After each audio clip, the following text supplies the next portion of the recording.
जी अस्सलाम वालेकुम। Welcome to my YouTube channel Vaidan Mustafa official. उम्मीद करता हूँ आप सब खैरियत से होंगे। चलते हैं हम अब नावल जन्नत के पते अस निमरा अहमद से। हमारी लास्ट लाइन ये थी कि तुम्हारे पास इन भूले बिसरे मसलों से निकलने पे अल्लाह का शुक्र अदा करने का वक्त ही नहीं रहा। और वो भी यकीनी से इन्हें देख रही थी। वाकई इसके वो सारे मसले तो हल हो गए थे, उसने कभी सोचा ही नहीं। हर शख्स की जिंदगी में एक ऐसा लम्हा जरूर आता है जब वो तबाही के धाने पे खड़ा होता है और इसके राज खुलने वाले होते हैं। और इस वक्त जब वो खौफ की कुह तूर तले खड़ा कब पार होता है तो अल्लाह इसे बचा लेता है। ये अल्लाह ताला का एहसान है, उसे अपना एक एक एहसान याद है। हम भूल जाते हैं, वो नहीं भूलता। तुम अपने हल हुए मसलों के लिए उसका शुक्र अदा किया करो, जो सारी जिंदगी तुम्हारे मसले हल करता आया है और वो आगे भी कर देगा। तुम वही करो जो वो कहता है, फिर वही करेगा जो तुम कहती हो। फिर जिनके लिए तुम रोती हो वो तुम्हारे लिए रोएंगे, मगर तब तुम्हें फर्क नहीं पड़ेगा। कब का शीशा सुर्ख हो चुका था, इसके ऊपर तक खून भरता जा रहा था। मेरा लाइफस्टाइल बहुत मुख्तलिफ है, मैं इन चीज़ों से खुद को रिलेट नहीं कर पाती। लंबी लंबी नमाजें, तस्बीहात, ये सब नहीं होता मुझसे। मैं ज़बान पे आए तंज को नहीं रोक सकती, मैं ऐशे गुल की तरह कभी नहीं बन सकती। मैं इन चीज़ों से बहुत दूर आ गई हूँ। दूर हमेशा हम आते हैं, अल्लाह वही है जहाँ पहले था, फासला हम पैदा करते हैं और इसको मिटाना भी हमें ही होता है। उन्होंने खून से भरा कप सीधा करके गिरव रखा और टिश्यू से इसका हाथ साफ किया। हाथ की पुष्ट पे गोलदारे में जगह खासी ऊंची उभर गई थी, किसी बेशुदा केक की तरह जिसका दरमियान किनारों से ज्यादा ऊंचा उभर जाता है। हलीमा आंटी, क्या मेरे सारे मसले हल हो जाएंगे? पहले जिसने हल किए थे वो अभी हल कर देगा। हयाल, लोग कहते हैं जिंदगी में ये जरूरी है और वो जरूरी है। मैं तुम्हें बताऊं, जिंदगी में कुछ भी जरूरी नहीं होता, ना माल, ना औलाद, ना रुतबा, ना लोगों की मोहब्बत। बस आप होने चाहिए और आपका अल्लाह ताला से एक हर पल बढ़ता ताल्लुक होना चाहिए। बाकी ये मसले तो बादल की तरह होते हैं, जहाज की खिड़की से कभी नीचे तैरता कोई बादल देखा है? ऊपर से देखो तो वो कितना बेज़र्र लगता है, मगर जो इस बादल तले खड़ा होता है ना, उसका पूरा आसमान बादल ढांप लेता है और वो समझता है रोशनी खत्म हो गई है और दुनिया तारीक हो गई है। गम भी ऐसे होते हैं, जब जिंदगी पे छाते हैं तो सब तारीक लगता है, लेकिन अगर तुम इस जमीन से ऊपर उठकर आसमानों से पूरा मंजर देखो तो तुम जानोगे ये तो एक नन्हा सा टुकड़ा है जो भी हट जाएगा।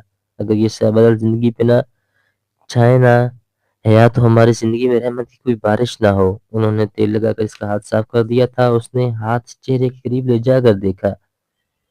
मैं इतना जली हूँ आंटी कि मुझे लगता है मेरा दिल ही मर गया है। जलना तो पड़ता है, बच्चे जले बगैर कभी सोना कुंदन नहीं बनता। इनकी बात पे वो आजुर्दगी से मुस्कुराई। ये भी ठीक हो जाएगा और तुम भी ठीक हो जाओगी। थैंक यू आंटी, मुझे आपसे बात करके बहुत अच्छा लगा। एक आखिरी बात, क्या ये इत्तेफाक था कि उस्मान अंकल और हम एक ही फ्लाइट में आए थे?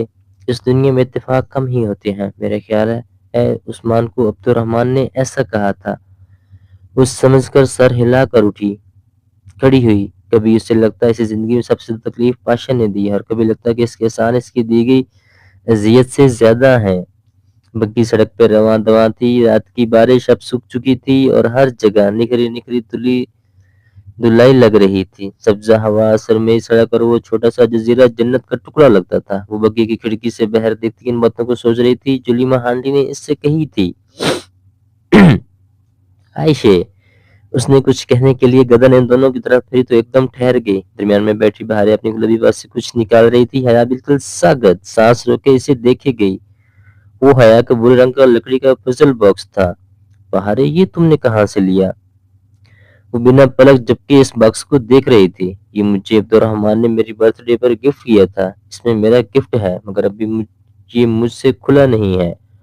वो मायूसी से बताती इसकी स्लाइड पे उंगली फेर रही थी जिसमें 5 हरूफ बने थे। बॉक्स के ऊपर ढक्कन की सतह पे अंग्रेजी में एक लंबी सी नज़म खोदी थी। ये हया का बॉक्स नहीं था, मगर ये बिल्कुल इस जैसा था। कि ये उसने कहाँ से लिया? हमसे ही लिया था। आयशा ने बताया, नहीं, हम जंगल से लकड़ियां काट कर यही पजल बॉक्सेस तो बनाते हैं, बहुत महंगे बिकते हैं। ये इनमें 5 लेटर कोड लगता है जिसके बगैर ये नहीं खुलते। आयशा मुस्कुराती हुई भारे की बात सुन रही थी। सुनो, वो बहुत देर बाद बोली, اس کی نگاہیں ابھی تک اس باکس پہ تھیں۔ تم نے کبھی کوئی ایسا باکس بنایا ہے جس میں 6 حروف کا کوڈ ہو؟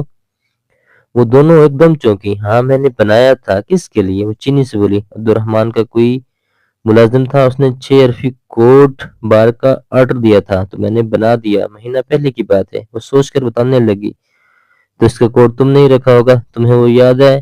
یاد ہے؟ عائشہ ذرا چینپ کر ہنسی۔ 6 حروف کا کوئی لفظ ذہن میں نہیں آ رہا تھا تو میں نے اس کا کوڈ عائشہ رکھ دیا۔ عائشہ میں 6 حروف ہوتے ہیں۔ ترک چی میں عائشہ کو بھی ایسے ہی لکھتے ہیں؟ اس نے چمبے سے پوچھا۔ نہیں، ترک چی میں عائشہ گل ایسے لکھتے ہیں، مگر یہ باکس انگریزی حروف دھجی میں تھا، اس لیے انگریزی میں لکھا۔ جو شخص یہ تم سے خریدنے آیا تھا، اس کو جانتی ہو تم؟ چند لمحے کے توقف کے بعد وہ ذرا سوچ کر پوچھنے لگی، میں اس کا نام تو نہیں جانتی، مگر وہ اونچے قد کا حبشی تھا، اس کے بال گھنگریالے تھے۔ اچھا، حیا نے بہارے کو اس کا پزل باکس واپس کر دیا، اور اب وہ اپنے پزل باکس کے بارے میں سوچ رہی تھی جو اس کے کمرے میں رکھا تھا۔ اگر وہ وہی باکس تھا جو عائشہ نے بنایا تھا، عبد الرحمن کے کسی آدمی نے عائشہ سے خریدا تھا، اور قومی امکان تاکہ اس نے وہ ڈولی کے پاس بھجوا دیا تھا، تو کیا عبد الرحمن اس بات سے واقف تھا، یا پھر عائشہ سے خریدنے والا شخص ہی ڈولی تھا، کیونکہ ڈولی بھی تو پاشا کا خاندانی ملازم تھا؟ کچھ ایسا ہی بتایا تھا۔ ARP کی ماں نے اسے۔ سنو، کہ عبد الرحمن پاشا کو معلوم ہے کہ تم نے اس کے کسی ملازم کے لیے باکس بنایا ہے؟ حیا، مجھ سے بہت سے لوگ پزل باکس خریدتے ہیں، میں ہر ایک کی خبر عبد الرحمن کو نہیں کرتی، اور اس نے تو مجھے عبد الرحمن کو بتانے سے منع کیا تھا۔ تو میں اس لیے اتاری ہوں کیونکہ اس نے صرف عبد الرحمن کو بتانے سے منع کیا تھا۔ عائشہ ذرا مسکرا کر بولی۔ حیا نے اس بات میں گردن ہلا دی اور وہ دیکھنے لگی۔ بگی اس بل کھاتی سڑک پہ اوپر چڑھ رہی تھی، وہاں دونوں طرف میں سبز اونچے درخت تھے۔ مری میں عموماً سڑک کے ایک جانب ایسے اونچے درخت ہوتے تھے اور دوسری جانب کھائے، مگر یہاں دونوں جانب ہی کرنا جنگل تھا۔ بالآخر ایک جگہ بگی روک دی۔ عائشہ نیچے اتری اور بگی کے پیچھے ملسا صندوق سے اوزاروں کا بھاری تھیلا نکالا۔ حیا اور بہارے بھی اس کے پیچھے اتر آئیں۔ اب آگے انہوں نے پیدل چلنا تھا۔